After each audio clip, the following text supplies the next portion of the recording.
आयुष्यामध्ये खूप मोठं व्हायचं असेल तर ही चूक कधीच करू नका. 90% लोक खूप मेहनत करतात पण ते प्रगती करत नाहीत कारण ते या बुकचा पहिला नियम मोडतात. Law number 1, never outshine the master.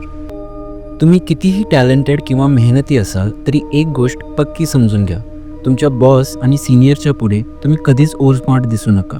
ते इम्प्रेस कमी आणि इनसिक्युअर जास्त होतात. रिअल वर्ल्डमध्ये टॅलेंटची किंमत नसते, इगोची किंमत असते आणि हेच सत्य आहे. ज्यांच्या हातात पॉवर असते ते टॅलेंटला ॲप्रिशिएट करतात, पण त्यांच्यापेक्षा जास्त हुशार लोक त्यांना सहन होत नाहीत. असे लोक तुम्हाला मागे खेचतील आणि ते नाही जमलं तर पुढे तर नक्कीच जाऊ देणार नाहीत. मग करायचं काय?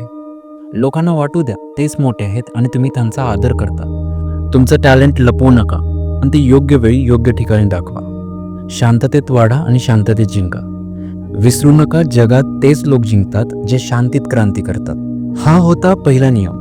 पुढच्या व्हिडिओमध्ये दुसरा नियम जो यापेक्षाही पॉवरफुल आहे. इनर माइंड स्टुडिओला सबस्क्राईब करा आणि पुढचा व्हिडिओ मिस करू नका.